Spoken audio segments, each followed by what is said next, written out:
Ողջույն։ Այսօր արդեն 10-րդ օրն է, ինչ Վենեսուելայում տեղի ունեցել ավերիչ երկրաշարժ, բազմա հազար զոհեր կան, ասեցին, որ 3000-ից ավել են արդեն, գնալով ուրեմն թիվը շատանում է, որովհետև նորանոր դիակներ են հայտնաբերում, կան ավերված տներ, շենքեր, խանութներ, փողոցներ, բայց հետևելով հայաստանյան մամուլին, ես ինչ-որ չեմ նկատում, որ ինչ-որ մարդկանց մոտ ինչ-որ մի մտահոգություն կա այդ դժբախտության նկատմամբ հետ կապված, մի երկրի, մի ժողովրդի, որ ինքը իր մաշկի վրա է զգացել, թե ինչ է երկրաշարժը։ Վենեսուելայում գործում է հայկական համայնքը, շատ հին համայնք է, որը նույնպես, ինչպես բոլոր տեղաբնակները, տուժել են երկրաշարժից, ես լսեցի, որ կային նույնիսկ զոհեր հայ համայնքից, բայց ինձ հետաքրքիր է մեկ այլ բան։ Հայաստանի վարչապետը, կառավարությունը, Սփյուռքի գործերով ոնց է կոչվում, ներկայացուցիչը պարոն Սիրանյանը, ես նայում եմ, հետևում եմ, ինչ-որ չտեսա ինչ-որ մեկը դրա մասին մի բան խոսի։ Թեկուզ օգնություն առաջարկեն, թեկուզ բարոյական օգնություն, թեկուզ ցավակցություն հայտնեն։ Թուրքիայում երկրաշարժ եղավ, շուն կատու պարան բահ վերցրեցիք, գնացիք, օգտեցիք, ինչ-որ չափով փորձեցիք օգտակար լինել։ Ճիշտ է, Վենեսուելան շատ հեռու է, այտենց գնալ է օգնել այդքան հեշի օգնողներ առանց ձեզ էլ կան, մեկ դելի ձեզ օգնի, բայց գոնե մի հայտարարություն, մի ցավակցություն, մի ես չգիտեմ, մի թղթակից ուղարկեք, այդ Պետրոսը նստել է այնքան վիզա հաստատել է, ամսական քանի միլիոն դրամ էլ աշխատավարձ ստանում։ Պետրոսին գործ ուղեիք իր այն խոսափողը թող վերցներ օձի քանթատ ուղելով բանով, գնար մի հատ հայ համայնքի հետ հանդիպեր, մի հատ ավելի մանրամասն իմանայինք հայ համայնքի հետ ինչ է տեղի ունենում, տուժվածներ կան, չկան, շատ տարօրինակ է։ Ոչ Արարատ Միրզոյանի արձագանքը տեսա, ոչ իր ղեկավարած կառույցի, դրանք ընդհանրապես բերանները կարել են, որ հանգարց մի ավելորդ բան չխոսան, հանգարց Ալիև հոպարը չզայրանա իրանց վրա։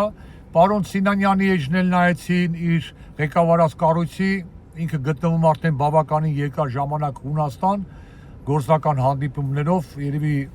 հնարավոր է, չեմ կարող ասել, գուցե ընտանիքն էլ հետնա, ձեռդ էլ դվավաջեն են անում, համ հանգստանում են, համ աշխատում են, բայց ամենայնտեպս շատ տարօրինակ էր։ Ունենալով համայնք եւ ընդհանրապես մարդկային տեսակետից։ Մի երկրում եղել է երկրաշարժ, հասկացա, տարված եք սահմանադրական դատարանի ներկայացումով, մի մասը տարված է ֆուտբոլով, մի մասը շոքա ծիրանը վաճառելով, մի մասը ինչ-որ միտեղ մեկնելով, բայց ինչ-որ մարդկային տեսակետից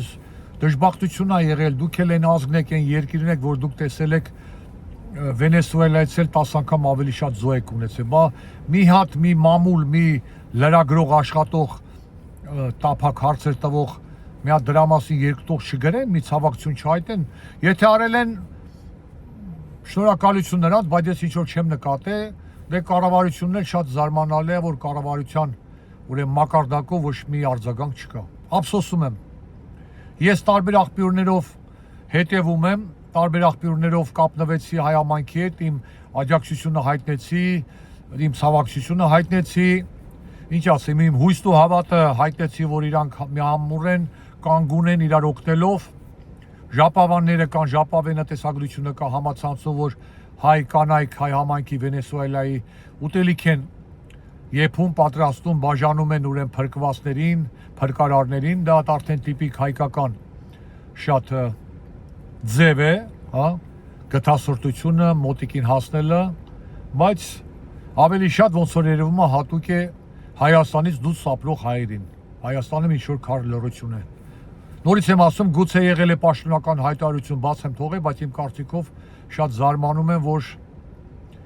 չեմ նկատել։ Գրեք մեկնաբանություն, եթե ինչ-որ կառավարության մակարդակով կամ ԱԳՆ-ի կամ Սփյուռքի գործերի հանձնակատարի ուրեմն գրասենյակից ինչ-որ հայտարարություն եղել է, իմանամ, գուցե ես եմ, հետ եմ մնացել կյանքից։ Ամենայն բարիքներ, ապահով եղեք երկրաշարժից, փորձանքի ջրեղեղից հեռու մնացեք, շենքեր կառուցողներին էլ ասեք թող որակով կառուցեն, որտեվ ոչ մեկս ապահովագրված չենք, ոչ մի երկիր ապահովագրված չի այդ անտեր բնության երևույթից։ Ամենայն բարիքներ։